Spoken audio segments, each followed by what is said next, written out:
Assalamualaikum dear students, how are you all? I hope you are doing well. Welcome to the Smart Decoded Physics. तो thumbnail देखकर तो आप समझ ही गए होंगे कि आज हम क्या करने वाले हैं। आज हम करने वाले हैं class 11 physics chapter number 14 communication Sindh board के लिहाज से इसका हम पूरा का पूरा रैपिड रिवीजन करने वाले हैं, क्विक रिवीजन करने वाले हैं। ठीक है जी। तो first of all we should know about communication. Communication क्या है मेरे भाई? कम्युनिकेशन मेरे भाई और बहनों, कम्युनिकेशन का मतलब फिजिक्स में भी वही है जो आप डेली लाइफ में इस्तेमाल करते हो भाई, बातचीत। लेकिन कैसे? देखो, फिजिक्स में बताया जाता है इसको कि exchange of information between bodies, information का एक्सचेंज होना बिटवीन किसके किसके दरमियान? बॉडीज़ के दरमियान। और वो बॉडीज़ क्या हो सकती हैं? वो हो सकती हैं लोग, या फिर मशीन्स, या लोगों से मशीन में इंफॉर्मेशन ट्रैवल कर सकती है, या लोगों से लोगों के दरमियान इंफॉर्मेशन जा सकती है, या मशीन से मशीन के दरमियान इंफॉर्मेशन जा सकती है। लोगों से लोगों का आपको पता है, मशीन से मशीन का क्या है कि अगर देखो लैपटॉप वगैरह पे अगर आप फॉर एग्जांपल लैपटॉप से मोबाइल में कोई फाइल ट्रांसफ़र कर रहे हो तो वो क्या हो गया? इंफॉर्मेशन ही ट्रैवल हो रही है ना बेसिकली। वो किसके दरमियान हो रही है? मशीन से मशीन के दरमियान। बिल्कुल। अगर आप फॉर एग्जांपल चैट जीपीटी से बात कर रहे हो तो लेकिन चैट जीपीटी कहाँ पर है? बेसिकली मोबाइल फ़ोन में फॉर एग्जांपल, या लैपटॉप में, कहीं भी है, वो मशीन में है ना बेसिकली। ठीक है, you are using a machine and जो आपकी इंफॉर्मेशन है वो ट्रैवल कर रही है आप से लेकर मशीन तक। ठीक है, या फिर आप कह सकते हो मशीन से लेकर आप तक भी, जब वो रिप्लाई वगैरह कुछ आता है। ठीक है जी। तो ये रहे कुछ आपके प्यारे प्यारे एग्जांपल्स जो आपके बुक में दिए गए हैं कि इन पर भी कम्युनिकेशन होती है, मतलब इंफॉर्मेशन का एक्सचेंज। जैसे हो गया social media, voice calling, video chatting. ठीक है, वैसे एग्जांपल्स तो पीपल से पीपल तक का होना चाहिए, लेकिन देखो इसमें यूज़ क्या होती है? Mobile phone which is a machine, तो आप मशीन से मशीन के दरमियान भी इसको कंसिडर कर सकते हो। ठीक है, दोनों नज़रिए से इसको देखा जा सकता है। ठीक है जी। अभी सबसे पहले आपको इस चैप्टर में एक वर्ड सुनने को मिलेगा बहुत ज़्यादा, जो कि है सिग्नल। अब वो सिग्नल होता क्या है? स्टूडेंट्स कंफ्यूज हो जाते हैं, लेकिन बता देते हैं तो क्या है सिग्नल। बेसिकली क्या है, इसका काम क्या है? ये करता है इंफॉर्मेशन को कैरी, मतलब बेसिकली ये इंफॉर्मेशन को, इसके अंदर इंफॉर्मेशन होती है। फॉर एग्जांपल अगर मैं आपसे बात कर रहा हूँ तो वो क्या है? एक एनालॉग सिग्नल है। मतलब क्या इसका? कि वो इंफॉर्मेशन कुछ ना कुछ कैरी कर रहा है। जैसे मैं आपको सब कुछ बता रहा हूँ, वो एक इंफॉर्मेशन है, आपको कुछ मिल रहा है उस चीज़ से। फॉर एग्जांपल मैं किसी से हाल चाल भी पूछता हूँ तो भाई आपको पता चल जाता है मेरा हाल चाल पूछ रहा है, मतलब ये भी एक इंफॉर्मेशन है। ठीक है, सलाम करना भी एक इंफॉर्मेशन ही है। ठीक है, तो मतलब बेसिकली क्या है? सिग्नल वो जो इन्फॉर्मेशन कैरी करता है। ठीक है जी। अभी बना किससे होता है? ये बहुत सारी वेव से बना होता है जो एक दूसरे से मिली हुई होती हैं, और हर वेव की अपनी एक फ्रीक्वेंसी होती है। ठीक है, और अगर आप जो है सिग्नल को देखो तो एक सिग्नल जो है वो फ्रीक्वेंसी की रेंज में ट्रैवल करता है। ठीक है, और रेंज किस तरीके से शो की जाती है कि एक सिग्नल की सबसे कम फ्रीक्वेंसी से सबसे ज़्यादा फ्रीक्वेंसी तक। ठीक है, सिग्नल बहुत सारी वेव्स का बना हुआ होता है, उसमें सबसे जो कम फ्रीक्वेंसी वाली वेव है उसको, और सबसे ज़्यादा फ्रीक्वेंसी वाली वेव है उसको।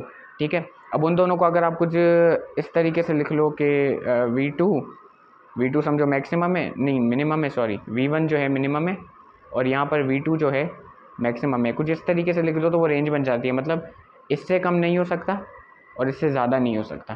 ठीक है जी। तो ये फ्रीक्वेंसी सिग्नल की कुछ ऐसी तभी हम कहते हैं कि जो सिग्नल है वो रेंज में ट्रैवल करता है। ठीक है, अब ये कॉन्सेप्ट समझ में आ रहा होगा। वैसे भी ये रिवीजन है तो इतना डिटेल में तो जाने ना वाला। अभी देखो, कम्युनिकेशन चैनल को समझने पहले ट्रांसमिशन मीडियम को समझना ज़रूरी है। आपके बुक में दोनों को सेम बताया गया है, दोनों सेम नहीं है। ठीक है, अभी ट्रांसमिशन मीडियम को देखो। ट्रांसमिशन मीडियम क्या है? वो केबल्स या इलेक्ट्रोमैग्नेटिक वेव्स या स्पेस जिसके ज़रिए वेव जो है ट्रांसमीटर से रिसीवर तक ट्रैवल करती है। ठीक है जी। एग्जाम्पल ले लो, अगर मैं अगर आप उनसे फ़ोन पर बात कर रहे हो, सर वो कौन? फॉर एग्जांपल आपकी एक दोस्त है, आप उनसे बात कर रहे हो और आप उनको कहते हो अस्सलाम वालेकुम, कैसी हो? और वो आपको कहती है मैं बिल्कुल ठीक हूँ भाईजान, आप सुनाइए। अब यहाँ पर मुद्दा ये नहीं है कि उसने आपको भाईजान क्यों बोला, मुद्दा ये है कि जो आपने बोला वो आपसे लेकर वहाँ तक पहुँची कैसे, किसके ज़रिए पहुँची, किसके थ्रू पहुँची। तो जिसके थ्रू पहुँची उसको आप कहोगे ट्रांसमिशन मीडियम। ठीक है, फॉर एग्जांपल अगर मैं फ़ोन से बात कर रहा था तो जो मेरा सिग्नल है वो ट्रैवल किया किसके ज़रिए? स्पेस मतलब वो जगह कहाँ कौन सी थी जिसके ज़रिए वो ट्रैवल किया, वो थी एयर के ज़रिए। ज़ाहिर है वो सेल फ़ोन से मेरा सिग्नल गया सेल टावर में, फिर नेटवर्किंग के थ्रू वहाँ तक पहुँचा। लेकिन कौन सा स्पेस था जिसमें ट्रैवल किया? एयर। लेकिन अगर मैं इलेक्ट्रोमैग्नेटिक वेव्स की बात करूँ तो क्या मैं कह सकता हूँ रेडियो वेव्स के ज़रिए गया? अगर आपने मॉड्यूलेशन पढ़ रखा है तो आप एग्री करोगे, ठीक है जी, क्योंकि रिवीजन है तो आपको समझ में आना चाहिए कि मैं क्या कह रहा हूँ, ठीक है जी। तो रेडियो वेव्स के ज़रिए वो चीज़ गई। तो रेडियो वेव्स भी क्या है, अगर आप ट्रांसमिशन मीडियम में इलेक्ट्रोमैग्नेटिक वेव्स की कैटेगरी में देखोगे तो ट्रांसमिशन मीडियम इस एग्जाम्पल में रेडियो वेव्स आएगा। स्पेस की कैटेगरी में देखोगे तो वो क्या आएगा, इससे फॉर एग्जाम्पल आना चाहिए एयर, ठीक है जी। तो यहाँ पर आप समझ लो।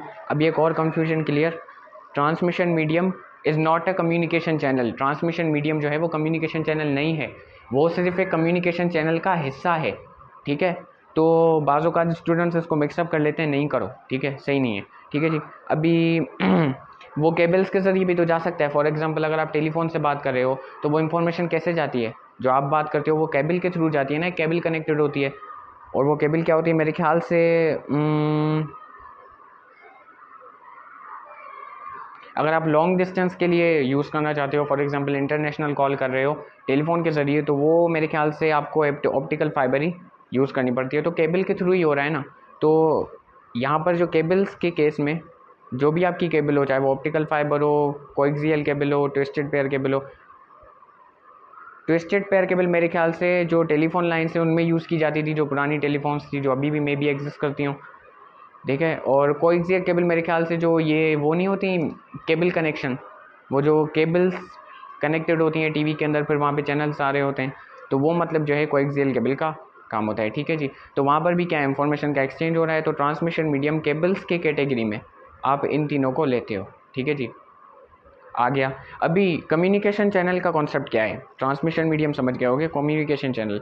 कम्युनिकेशन चैनल क्या है, यहाँ पर मैंने लिखा हुआ है वो कंप्लीट पाथ चलो समझ में ना आए, लेकिन वो कंप्लीट कनेक्शन, बेसिकली वो पूरा का पूरा कनेक्शन, उसमें क्या क्या चीज़ें इन्वॉल्व हैं, क्या क्या स्ट्रेटेजी इन्वॉल्व है ताकि आप सिग्नल को ट्रांसमीटर से रिसीवर तक पहुंचाओ, वो सारा का सारा जो कनेक्शन है ना, वो सारा का सारा कनेक्शन है कम्युनिकेशन चैनल, ठीक है।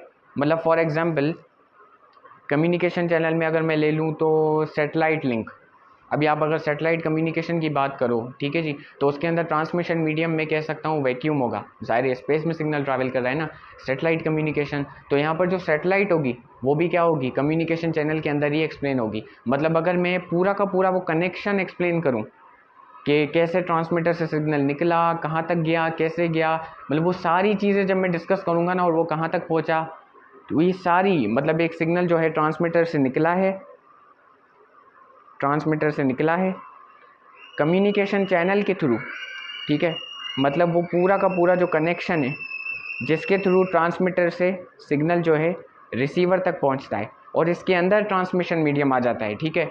मतलब ट्रांसमिशन मीडियम के अलावा भी बहुत सारी चीज़ें होती हैं जो कम्युनिकेशन चैनल के अंदर आती हैं, ठीक है। ट्रांसमिशन मीडियम के भी आता है और भी बहुत सारी चीज़ें, फॉर एग्जांपल सैटेलाइट कम्युनिकेशन, तो वहाँ पर सैटेलाइट भी, अगर मैं सैटेलाइट कम्युनिकेशन की बात करूँ तो सैटेलाइट ना कम्युनिकेशन चैनल है ना ट्रांसमिशन मीडियम है, पर सैटेलाइट जो है एक ऑब्जेक्ट है जो यूज़ हो रहा है बेसिकली, जिसके ज़रिए आप जो है इंफॉर्मेशन को आगे ट्रांसमिट कर रहे हो, ठीक है जी। तो वो क्या कर रहा है बेसिकली, वो जो है कम्युनिकेशन चैनल के अंदर ही एक्सप्लेन होगा, ठीक है जी। तो कम्युनिकेशन चैनल क्या है, पूरा का पूरा वो कनेक्शन जो एक सिग्नल यूज़ करता है सेंडर से, मतलब ट्रांसमीटर से रिसीवर तक जाने के लिए, ठीक है। ये ट्रांसमिशन मीडियम नहीं है, लेकिन ये पूरी की पूरी कैटेगरी है जिसके अंदर ट्रांसमिशन मीडियम आता है, ठीक है जी। अगर मैं जो है क्या कहते हैं ट्रांसमिशन मीडियम का एग्जांपल देना चाहूँ तो वो हो सकते हैं केबल्स, जैसे twisted pair cable, coaxial cable, optical fibre, वो हो सकता है एयर या वैक्यूम। अगर मैं स्पेस की बात कर रहा हूँ, कहाँ गया स्पेस की बात। और अगर मैं इलेक्ट्रोमैग्नेटिक वेव्स की बात करूँ तो वो आएगा रेडियो वेव्स और माइक्रोवेव्स, ठीक है जी। सर आपने तो सारे दे दिए ट्रांसमिशन मीडियम के एग्जाम्पल, अब कम्युनिकेशन चैनल का क्या है उसका एग्जाम्पल भी बहुत प्यारा है यार। देखो एक मेरे से गलती हो गई है, चलो इंसान ही गलती होती है। देखो ये मैंने लिखा है यहाँ पर सैटेलाइट्स नहीं है, आप इसको रिमूव करके लिख लो सैटेलाइट लिंक, ठीक है। क्योंकि सेटेलाइट लिंक बेसिकली क्या है, जो भी कम्युनिकेशन हो रही है उसमें सेटेलाइट का इस्तेमाल हो रहा है, ठीक है जी। तो सेटेलाइट लिंक, यहाँ पर जो लिंक अल्फाज है ना वो पूरे के पूरे कनेक्शन को डिस्क्राइब करते हैं जिसके अंदर सेटेलाइट इन्वॉल्व है, ठीक है जी। सेटेलाइट्स नहीं, सेटेलाइट लिंक। तो ये एग्जांपल हो जाएगा किसका, कम्युनिकेशन चैनल का। देखो मैं यहाँ पर बहुत ही रफली लिख रहा हूँ, तो आप फेयर करके नोट्स अगर बनाएंगे तो उनमें आप सही कर सकते हैं, ठीक है जी। और एग्जांपल देने, माइक्रोवेव लिंक, जिस वो बेसिकली वो पूरा कनेक्शन डिस्क्राइब होगा कम्युनिकेशन का, जिसके अंदर क्या होगा, माइक्रोवेव का यूज़ किया जाएगा ताकि आप सिग्नल को ट्रांसमीटर से रिसीवर तक जो है करो। सेम एज इट इज़ जैसे आप रेडियो वेव लिंक ले लो, तो ये भी कम्युनिकेशन चैनल के एग्जाम्पल हैं, ठीक है। इनके अंदर ट्रांसमिशन मीडियम आता है। अभी हम मेरिट्स ऑफ कम्युनिकेशन चैनल, मतलब बेसिकली वो कम्युनिकेशन चैनल्स जो ज़्यादातर यूज़ होते हैं, ठीक है जी। एक है ट्विस्टेड पेयर केबल, एक है ऑप्टिकल फाइबर और एक है माइक्रोवेव रेडियो सिस्टम, ठीक है जी। ट्विस्टेड पेयर केबल का फ़ायदा क्या है बेसिकली, कि इसको इम्प्लीमेंट करना है, इसको लगाना बहुत आसान है। और इसका अगर आप इसको शॉर्ट डिस्टेंस कम्युनिकेशन के लिए इस्तेमाल कर रहे हो, मतलब क्या, ट्रांसमीटर से रिसीवर तक का जो डिस्टेंस है वो कम है, तो आपका खर्चा बहुत कम पड़ेगा, ठीक है जी। तो ऑप्टिकल फाइबर की बात की जाए तो उसकी बैंडविड्थ हाई होती है, बैंडविड्थ आगे चल के समझा रहा हूँ, ठीक है जी। और इसकी जो सिग्नल की जो ट्रैवल करने की स्पीड होती है वो भी ज़्यादा होती है, ठीक है जी। और कॉस्ट इफेक्टिव होता है, मतलब ये महंगा पड़ जाता है आपको, ठीक है जी। Microwave radio system, microwave system और रेडियो वेव सिस्टम को अगर साथ मिला दो तो microwave radio system. Microwave system क्या है, जिसमें माइक्रोवेव का यूज़ किया जा रहा है, एक ऐसा सिस्टम कम्युनिकेशन का जिसमें क्या हो रहा है, माइक्रोवेव का यूज़ किया जा रहा है, जो है किसके, जिसमें माइक्रोवेव जो है ट्रांसमिशन मीडियम के ज़रिए यूज़ किया जा रहा है, ठीक है। अगर आप मॉड्यूलेशन की बात करो तो मॉड्यूलेशन पढ़ रखा है तो पता होगा। अभी इसका फ़ायदा क्या है कि वायरलेस है और ये बहुत ज़्यादा डेटा ओवर लॉन्ग डिस्टेंस जो है वो ट्रैवल कर सकता है। फॉर एग्जांपल आप बात कर रहे हो तो एक एक घंटा दो दो घंटा बात करते रहते हो वैसे, ठीक है। तो वैसे आप देख सकते हो बहुत सारा डेटा जो है, मतलब यहाँ पर वो नहीं बताया जा रहा, सॉरी, देखो यहाँ पर ये बताया जा रहा है कि बहुत ही ज़्यादा डेटा जो है वो एक ही टाइम पे ट्रैवल हो सकता है, ठीक है जी, बहुत ज़्यादा डेटा, ठीक है। और सबसे पहला फ़ायदा तो वायरलेस, इसमें वायर नहीं कनेक्ट करनी पड़ती, ठीक है। Long distance, large data volume over long distance, ठीक है जी। अभी हम आगे बढ़ते हैं, ये इस चैप्टर की जान है, ये जो आप अभी टॉपिक पढ़ोगे ना, मॉड्यूलेशन रिवाइज करोगे, ये इस चैप्टर की क्या है, जान है। इससे सवाल भी आता है पेपर में, बन सकता है, ठीक है जी। मॉड्यूलेशन बेसिकली क्या है आपका, मॉड्यूलेशन क्या है कि एक लो फ्रीक्वेंसी सिग्नल को, क्या क्या, लो फ्रीक्वेंसी सिग्नल को, मैसेज लिखा हुआ है मैंने तो ये सिग्नल क्या हो सकता है, फॉर एग्जांपल मेरी वॉइस है, ठीक है जी, मैं फ़ोन से बात कर रहा हूँ मोबाइल फ़ोन के ज़रिए, ठीक है, तो वहाँ पर डिजिटल मॉड्यूलेशन का यूज़ होता है। देखो यहाँ पर जो मैंने एग्जांपल्स दिए हुए हैं वो एनालॉग मॉड्यूलेशन के, ठीक है जी। लेकिन डिजिटल मॉड्यूलेशन भी एक मॉड्यूलेशन की टाइप, उसमें भी एम्पलीट्यूड मॉड्यूलेशन और फ्रीक्वेंसी मॉड्यूलेशन आ जाती है, ठीक है जी। समझ लो फ्रीक्वेंसी सिग्नल है मतलब मेरी जो वेव है वो, और एक हाई फ्रीक्वेंसी कैरियर वेव है, मतलब क्या, इलेक्ट्रोमैग्नेटिक वेव, मतलब रेडियो वेव, ठीक है। उसके साथ अगर आप इसको मिला दो, ठीक है, और फिर डेटा को ट्रैवल कर दो तो वो लॉन्ग डिस्टेंस तक, बहुत ज़्यादा दूरी तक ट्रैवल कर सकती है, ठीक है जी। इस वजह से हम मॉड्यूलेशन को यूज़ करते हैं क्योंकि हमें बहुत ही दूर तक सिग्नल को भेजना होता है, ठीक है जी। और मोबाइल फ़ोन का एग्जांपल इसलिए देता हूँ क्योंकि बहुत ज़्यादा रिलेटेबल है, हाँ, बहुत ज़्यादा, ठीक है जी।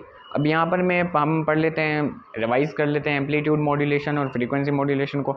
एम्पलीट्यूड मॉड्यूलेशन में बेसिकली क्या होता है, जो आपकी कैरियर वेव होती है, जो आपकी बेसिकली आप कह लो रेडियो वेव, अगर आप रेडियो वेव का यूज़ कर रहे हो, इलेक्ट्रोमैग्नेटिक वेव, ठीक है, उसका जो एम्पलीट्यूड है उसको इंक्रीज़ या डिक्रीज़ किया जाता है, ठीक है, मतलब चेंज किया जाता है बेसिकली जैसे जैसे जो मॉड्यूलेटिंग वेव है, मतलब आपका जो एक्चुअल सिग्नल है उसका जो एम्पलीट्यूड है उसको इंक्रीज़ या डिक्रीज़ किया जाए। मतलब फॉर एग्जांपल एक टाइम पर जो मेरा जो सिग्नल था उसका एम्पलीट्यूड जो है वो ज़्यादा था बहुत, तो जो कैरियर वेव का एम्पलीट्यूड है उसको भी ज़्यादा कर दिया जाएगा, ठीक है जी। और एक टाइम पर कम था तो उसको कम कर दिया जाएगा। एक टाइम पर अगर बिल्कुल ही जो है, मतलब जो है क्या कहते हैं, नेगेटिव में था तो नेगेटिव में इंक्रीज़ कर दिया जाएगा, ठीक है जी। इसके कुछ आपको ये जो डायग्राम मिल रहे हैं, अगर आप रिवीजन कर रहे हो तो आपको ये समझ में आ जाएंगे, ठीक है जी, कि ये हमारी मॉड्यूलेटिंग वेव है, ये कैरियर वेव है, और फिर एक हमारा जो सिग्नल फाइनल बन के आता है उसको आप कहते हो मॉड्यूलेटेड सिग्नल, ठीक है जी। ये मिटा देते हैं वरना आपको पढ़ने में दिक्कत आएगी, परेशानी आएगी। देखो अभी एक और पॉइंट आपको, ये जो पॉइंट है ना यहाँ पर, ये FM रेडियो फ़िलहाल के लिए मिटा दो, ठीक है, नोट्स को थोड़ा सा ना गलत कर रहा है ये। देखो फ्रीक्वेंसी मॉड्यूलेशन में क्या होता है, जो कैरियर वेव होती है ना उसकी फ्रीक्वेंसी को इंक्रीज़ या डिक्रीज़ किया जाता है जैसे जैसे आपकी मॉड्यूलेटिंग वेव का एम्पलीट्यूड जो है वो इंक्रीज़ या डिक्रीज़ हो। वैसे ही एक टाइम पर अगर फॉर एग्जांपल मॉड्यूलेटिंग वेव का एम्पलीट्यूड इंक्रीज़ है तो इसकी फ्रीक्वेंसी को इंक्रीज़ किया जाएगा, ठीक है। यही फ़र्क होता है एम्पलीट्यूड और फ्रीक्वेंसी मॉड्यूलेशन में, देखा, क्योंकि इनके नाम से ही पता चल रहा है कि क्या क्या चेंज होगा, ठीक है। और अगर डिक्रीज़ होगा एक टाइम पर तो ये भी डिक्रीज़ कर दिया जाएगा, ठीक है जी। इसका भी डायग्राम देख लो, मॉड्यूलेटिंग वेव है, कैरियर वेव है और एक फाइनल ये सिग्नल बन के आएगा। देखो अभी जल्दी से मैं आपको थोड़ा सा जूम करके बता देता हूँ। ये किसी टाइम पर फॉर एग्जांपल एम्पलीट्यूड जो है मेरी मॉड्यूलेटिंग वेव का मतलब मेरे मैसेज का हाई है, तो मैं इसी टाइम पर देखूँगा। अच्छा देख लिया, तो इस पॉइंट पर देखा मैंने, तो इस पॉइंट के दरमियान जो फ्रीक्वेंसी होगी ना सिग्नल की वो मैं कम कर दूंगा। फ्रीक्वेंसी कम कैसे होगी, आप वेवलेंथ को इंक्रीज़ कर दो, ठीक है। तो इस पॉइंट पे आपको पता चलेगा कि मैंने जो फ्रीक्वेंसी है वो कम कर दी, कैसे, वेवलेंथ को इंक्रीज़ कर दिया। पता है ना, wavelength is inversely proportional to the frequency, ठीक है जी। तो यहाँ पर आपको पता चल गया। अभी एक और आपको बहुत ही प्यारा कॉन्सेप्ट कि ये दोनों का यूज़ किया जाता है, किसी एक का नहीं, ये बात याद रखना, ठीक है। दोनों का यूज़ किया जाता है रेडियो ब्रॉडकास्टिंग में। हाँ देखो, ब्रॉडकास्टिंग का मतलब क्या होता है कि एक ट्रांसमीटर होता है और बहुत सारे रिसीवर होते हैं, ठीक है। मतलब एक सिग्नल बहुत सारे सिग्नल्स एक ही ट्रांसमीटर से ट्रांसमिट होते हैं, ठीक है जी। और वो बहुत सारे रिसीवर्स रिसीव करते हैं। फॉर एग्जांपल अगर आप रेडियो चलाते हो तो आपको वो ट्यून करना होता है और आपको उसमें गाने वगैरह सुनाई देते हैं। तो क्या दुनिया में आप ही हो जो रेडियो चला रहे हो? नहीं यार, बहुत सारे लोग आपके करीब करीब भी रेडियो चलाते हैं, तो उनकी भी जो रेडियो, उनमें भी वही आवाज़ आती है जो आपकी रेडियो में आती है। क्यों? क्योंकि एक ही बेसिकली ट्रांसमीटर है जहाँ से सिग्नल्स आ रहे हैं और आपका रेडियो जो है वो रिसीव कर रहा है। अगर आप आपका रेडियो जो है वो उनको रिसीव कर रहा है, ठीक है। तो इसको रेडियो ब्रॉडकास्टिंग क्यों कहा जाता है? देखो, क्योंकि रेडियो वेव्स का यूज़ किया जाता है ताकि आपका सिग्नल जो है वो ट्रांसमीटर से बहुत सारे रिसीवर्स तक पहुंच सके, ठीक है जी। तो इसलिए इसको हम कहते हैं रेडियो ब्रॉडकास्टिंग, ठीक है जी। और फ़ोन कॉल करने में और ब्रॉडकास्टिंग में तो यही फ़र्क है ना कि फ़ोन कॉल जब आप करते हो तो एक ही ट्रांसमीटर है, एक ही रिसीवर है, लेकिन जब आप ब्रॉडकास्टिंग की बात करते हो तो एक ट्रांसमीटर और बहुत सारे रिसीवर आ जाते हैं, ठीक है जी। तो अभी यहाँ पर एक बात समझी जाए कि सिग्नल को ट्रैवल करवाने की दो टेक्निक्स होती हैं, ठीक है, एम्पलीट्यूड मॉड्यूलेशन और फ्रीक्वेंसी मॉड्यूलेशन। अब अगर रेडियो ब्रॉडकास्टिंग में एम्पलीट्यूड मॉड्यूलेशन का यूज़ किया जा रहा है, ठीक है, तो उसको आप कहोगे AM रेडियो ब्रॉडकास्टिंग। और अगर फ्रीक्वेंसी मॉड्यूलेशन का यूज़ किया जा रहा है तो FM रेडियो ब्रॉडकास्टिंग, ठीक है जी। और AM इसमें जो है आपका AM रेडियो आप कह लो, रिसीवर होता है, ठीक है, रिसीवर्स होते हैं। इसमें FM रेडियो, वैसे दोनों मेरे ख्याल से एक ही में मतलब आते हैं कि मतलब एक ही पट्टी लगी हुई होती है। अभी देखो, एम्पलीट्यूड मॉड्यूलेशन की बात करो या फिर फ्रीक्वेंसी मॉड्यूलेशन की बात करो, दोनों के अपने अपने फ़ायदे और नुकसान आते हैं, ठीक है जी। एम्पलीट्यूड मॉड्यूलेशन का फ़ायदा क्या है कि ये जो है बहुत दूर तक ट्रैवल तो कर सकता है लेकिन क्वालिटी कम आएगी, जो आपकी मैसेज होगी उसकी क्वालिटी, मतलब जो आवाज़ वगैरह है वो थोड़ी सी करप्ट हो सकती है, ठीक है जी। अभी देखो, और फ्रीक्वेंसी मॉड्यूलेशन का क्या फ़ायदा है, ये बनिस्बत एम्पलीट्यूड मॉड्यूलेशन, अगर फॉर एग्जांपल किसी सिग्नल को एम्पलीट्यूड मॉड्यूलेशन की टेक्निक से आगे भेजा जाए तो ये ज़्यादा ट्रैवल करेगा लेकिन क्वालिटी कम। ये इसके बनिस्बत कम ट्रैवल करेगा लेकिन इसकी क्वालिटी अच्छी होगी, ठीक है जी। तो इन दोनों के अपने अपने फ़ायदे और नुकसान आते हैं, बुक में लिखे हुए आप पढ़ सकते हो। अभी तो फ़िलहाल रिवीजन हो रही है, ठीक है जी। तो इतनी कोई वो मत रखना कि सर सारे ही एक्सप्लेन कर देंगे। अभी बैंडविड्थ का कॉन्सेप्ट ले लो। बैंडविड्थ का कॉन्सेप्ट बहुत ही सिंपल सा है कि आपको ये बताता है कि एक सिग्नल जो है वो कितना वाइड है in terms of frequency range. वैसे चौड़ा नहीं, जैसे आप चौड़ा समझ रहे हो वो नहीं, फ्रीक्वेंसी के टर्म्स में, मतलब वो कितनी ज़्यादा फ्रीक्वेंसी की रेंज यूज़ कर रहा है ट्रैवल करने के लिए, ठीक है जी। इसकी वैल्यू कैसे लेते हो कि आप जो मैक्सिमम, मैंने आपको बताया था ना, सिग्नल एक फ्रीक्वेंसी की रेंज में ट्रैवल करता है, तो मैक्सिमम को मिनिमम से माइनस करवा दो, मैक्सिमम फ्रीक्वेंसी को मिनिमम फ्रीक्वेंसी माइनस करवा दो, बैंडविड्थ की वैल्यू आ जाएगी, ठीक है। नहीं समझ में आया कोई बात नहीं, इतना याद रख लो कि अगर ज़्यादा बैंडविड्थ की वैल्यू, इसका मतलब ज़्यादा डेटा ट्रैवल कर पाएगा, इसका मतलब जो है वो डेटा जो ट्रैवल करेगा वो तेज़ी से भी ट्रैवल करेगा, faster transmission and better quality, मतलब उसकी क्वालिटी भी बहुत ज़्यादा अच्छी होगी, ठीक है जी। हाय, अभी हम पढ़ लेते हैं कि डिजिटल कम्युनिकेशन सिस्टम।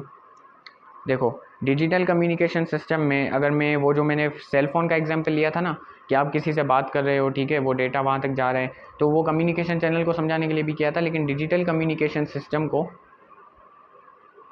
समझने के लिए भी वो आप कर सकते हो कि जिसमें आपका ट्रांसमीटर क्या है, आपका मोबाइल फ़ोन है, ठीक है, नॉइज़ी चैनल क्या है जिसके बेसिकली जिसके अंदर मतलब वो पूरा कनेक्शन जो एक सिग्नल यूज़ कर रहा है ताकि वो रिसीवर तक ट्रैवल करे, ठीक है, इसके अंदर ट्रांसमिशन मीडियम आएगा, ठीक है जी। और रिसीवर की बात की जाए तो वो होगा आपकी दोस्त का या आपके दोस्त का मोबाइल फ़ोन। मेरे प्यारे भाई बहनों, समझ में आ रहा होगा। यहाँ पर ट्रांसमीटर का मतलब क्या है? Source encoder, channel encoder, digital modulator, ठीक है, इनके अपने अपने काम है। रिसीवर का यहाँ पर मतलब क्या है? सोर्स डिकोडर, चैनल डिकोडर और डिजिटल डिमोड्यूलेटर, इनके भी अपने अपने काम है। देखो, इस पूरे टॉपिक पर ना मैंने 2 डिटेल्ड वीडियोस बनाई हैं, ठीक है। एक कोई मेरे ख्याल से चली गई होगी 16-15 मिनट, मुझे एग्जैक्टली याद नहीं है, ठीक है। तो 2 वीडियोस इस पर मैंने बनाई हैं जिसमें आपको मैंने बिल्कुल डिटेल में समझाया है कि ये सारा प्रोसेस होता कैसे, digital communication system, analog to digital conversion, इनके फ़ायदे क्या हैं वगैरह वगैरह, एक कौन से स्टेप्स इस्तेमाल किए जाते हैं, ये सारी चीज़ें मैंने उधर क्लियर करवा रखी हैं। तो बहुत ही फ़ायदा आपको मिलेगा अगर आप वो जाकर देखोगे, ठीक है जी। अभी हम पढ़ लेते हैं कि analog to digital conversion basically क्या है, कि किसी भी एनालॉग डेटा को डिजिटल डेटा में कन्वर्ट करना। अगर आप डिजिटल कम्युनिकेशन सिस्टम की बात करो तो वो जो पुराने ज़माने के कम्युनिकेशन सिस्टम है ना, उनसे अलग है। क्यों? क्योंकि पुराने ज़माने के कम्युनिकेशन में डेटा जो है वो एनालॉग फॉर्म में ही भेजा जाता था, ठीक है जी। यहाँ पर क्या है कि जो आपका डेटा है उसको पहले डिजिटल फॉर्म में, मतलब 0101 में कन्वर्ट किया जाएगा, ठीक है। और बेसिकली क्या होगा, फिर उसको मॉड्यूलेट करवा कर आगे भेजा जाएगा, ठीक है जी। अभी ये क्यों किया जाता है? क्योंकि इसके फ़ायदे ज़्यादा हैं, ठीक है, ये याद रखना, फ़ायदे ज़्यादा हैं, अभी बताऊँगा नहीं वो। अभी एनालॉग टू डिजिटल कन्वर्जन, इसमें क्या है बता दिया। एक आपका एनालॉग सिग्नल है, उसको पहले क्या करोगे, ट्रांसड्यूसर के थ्रू इलेक्ट्रिकल एनालॉग सिग्नल में कन्वर्ट करना, फिर डिजिटल सिग्नल में कन्वर्ट करना है, जैसे 0101। और ये जो आप वेव देख रहे हो ना, ये कोई फिजिकल वेव नहीं है जो ट्रैवल करती है, ये बेसिकली क्या है, ग्राफिकल रिप्रेजेंटेशन है, जिसमें आप यहाँ पर टाइम रखते हो, यहाँ पर वी रखते हो। बेसिकली ये ग्राफिकल रिप्रेजेंटेशन है इनकोडेड बिट्स की। इनकोडेड बिट्स मतलब 010101, ठीक है जी। अभी हम पढ़ लेते हैं इनके स्टेप्स क्या होते हैं। मतलब एक जो सिग्नल है वो एनालॉग से डिजिटल कन्वर्ट तो हो रहा है, लेकिन स्टेप्स क्या हैं, कैसे हो रहा है, लॉजिक देखो। अभी यहाँ पर 3 स्टेप्स होते हैं, सैम्पलिंग, क्वांटाइजिंग, इनकोडिंग। अभी सैम्पलिंग का मतलब क्या है कि जो सिग्नल का एम्पलीट्यूड है उसकी आप वैल्यू लो, ज़ाहिर है वोल्ट्स में आएगी, क्यों? क्योंकि वो इलेक्ट्रिकल एनालॉग सिग्नल है, ठीक है जी। उसकी जो वैल्यू आप लो बहुत ही स्मॉल रेगुलर टाइम इंटरवल्स, ठीक है, बहुत ही कम टाइम इंटरवल्स पर जो कि रेगुलर भी हो, जैसे फॉर एग्जांपल एक और दूसरे टाइम के बीच में जो डिफरेंस हो वो सेम हो, ठीक है, इतना याद रख लो, ठीक है। पहले और दूसरे टाइम के बीच में डिस्टेंस सेम हो, डिफरेंस सेम हो, और दूसरे और तीसरे के बीच में भी डिफरेंस वही हो जो पहले के और दूसरे के बीच में था, ठीक है जी। तो बहुत ही regular small regular time intervals पर एम्पलीट्यूड की वैल्यू लेना, वो भी वोल्ट्स के अंदर सैम्पलिंग, ठीक है। और बहुत सारे सैम्पल्स आप क्रिएट करते हो। फॉर एग्जांपल सैम्पल की वैल्यू आ सकती है 2.98888, ये इनफाइनाइट प्रिसिशन तक चलते जाते हैं, ठीक है जी। इसका फ़ायदा क्या है, क्यों हम इस्तेमाल करते हैं इसको? क्यों? क्योंकि हमें सिग्नल को कैप्चर करना होता है ओवर टाइम। ज़ाहिर सिग्नल को आप एनालाइज करोगे, फिर ही उसको कन्वर्ट करोगे ना, ठीक है जी। अभी क्वांटाइजिंग बेसिकली क्या है? क्वांटाइजिंग क्या है? जो भी आपने सैम्पल्स लिए, सैम्पल्स लो या सैम्पल्ड वैल्यू का वो बात एक ही है, ठीक है। सैम्पल्ड वैल्यू मतलब सैम्पल की वैल्यू, ठीक है। एक सैम्पल लिया, उसकी वैल्यू हो गई अगर 2.599999, तो वो हो गया क्या, सैम्पल्ड वैल्यू, ठीक है। उसको उसके नियरेस्ट क्वांटाइजिंग लेवल पर राउंड ऑफ कर दो। क्वांटाइजिंग लेवल क्या, एक फिक्स वोल्टेज वैल्यू होती है, उसका कॉन्सेप्ट यहाँ पे नहीं देने वाला मैं। देखो इसका फ़ायदा क्या, ताकि हम जो है फिक्स वोल्टेज लेवल्स को यूज़ कर पाएँ। हम जो है इनफाइनाइट प्रिसिशन से डील नहीं कर सकते, मतलब इन वैल्यूज से डील नहीं कर सकते कि 2.8777 ये चलता जा रहा है, इससे हम डील नहीं कर सकते, इसलिए राउंड ऑफ करना बनता है, ठीक है जी। अभी इनकोडिंग की बात की जाए तो इनकोडिंग भी बहुत ही प्यारी चीज़ है। इनकोडिंग में क्या है कि जो भी आपकी क्वांटाइजिंग लेवल है उसको बस आप